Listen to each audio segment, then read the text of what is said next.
Justin, take it away. Let's start with your top 5. You can go in any order you want to go with. 5 to 1 probably is better. Yeah, we'll go 5-1, and I will say only one of the names you just mentioned is in my top 5. But before I hit number 5, I'll give some nice little honorable mentions. So I've spent at work today. I spent about 3 hours. Obviously, took attendance, gave out the assignments today. Substitute teacher lifestyle. But I spent the rest of that time AirPod in, actually rewatching a lot of these games. So I've watched a lot of game tape today. So I'm going to give 4 quick little honorable mentions, not even really talk about the game at all, but 4 quick honorable mentions before I get into my top 5. Jimmy Garoppolo, Russell Wilson, Kirk Cousins, Brock Purdy. Those are guys that I think had very solid games, but not good enough to be in my top 5. Wow. Okay. Yeah. So let's get into my top 5 for the week. At number 5, Kenyon, your boy Baker. Baker Mayfield. Number 5. Maybe that's a little bit in me coming out saying that he beat my Vikings, whatever. But no, I mean, you look at the stat line. The stat line isn't outrageous compared to even a guy like Brock Purdy or Kirk Cousins. But you have to go break down the tape and see what he's able to do. He was 21 of 34 for a 61.8% completion percentage, 2 touchdowns through the air. But he made a lot of plays happen on the ground. Obviously, the play that's going viral now of him running over one of the Vikings corners and saying, "Get your weight up," with a couple explicitives there. I mean, he's an ultimate competitor, and I will say this reminds me of the Baker Mayfield of Cleveland when he was playing hurt but still playing fairly well when he was hurt. He's playing with a chip on his shoulder, and I think he made a lot of plays with his legs to keep Tampa in that and convert big third downs and make some plays to get, a nice win under Tampa's belt and keep them alive in the NFC South. Moving on to number 4, Matthew Stafford.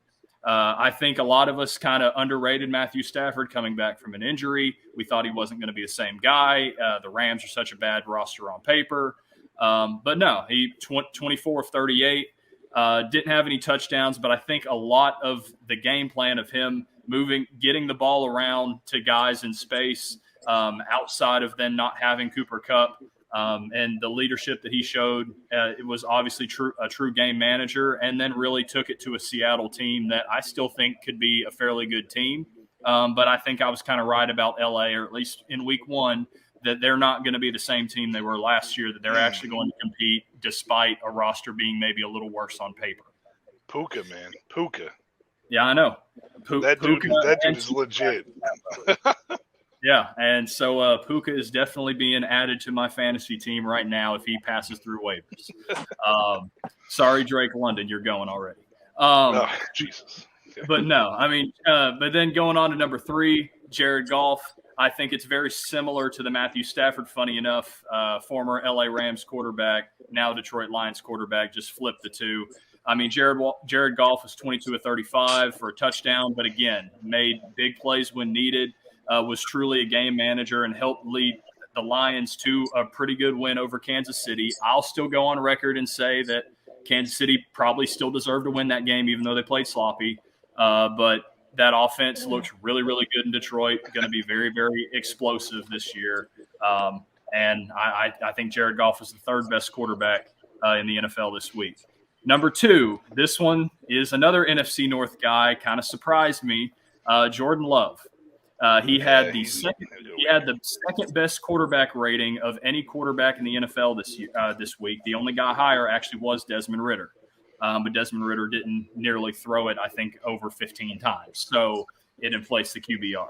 But 123.2 QBR, 15 of 27 for a 55.6% completion percentage, 3 touchdowns, no interceptions. He made plays. Now, if we went into the Packers game, I think the Packers play callers actually protected him in a way. They kept everything simple, dumbed down, and allowed him to grow into the game. But still, Jordan Love coming out and do what he did. Yes, he's had some games under his belt starting and playing in the NFL before. But this is, I think, what Packers fans needed to see in terms of Jordan Love being a good shot at being a guy in Green Bay long term. And then I think everybody already knows who number one's going to be, the concussion man himself, Tua Tagovailoa. 110 QBR, 28 to 45 for a 62% completion percentage, 3 touchdowns, the interception. The interception's not on him. If my memory serves me right, it was a nice little tip pass that was picked off. But still, I mean, hey, I've gotten 2 concussions myself, and I necessarily haven't had the powers Tua has, but I guess concussions must help Tua.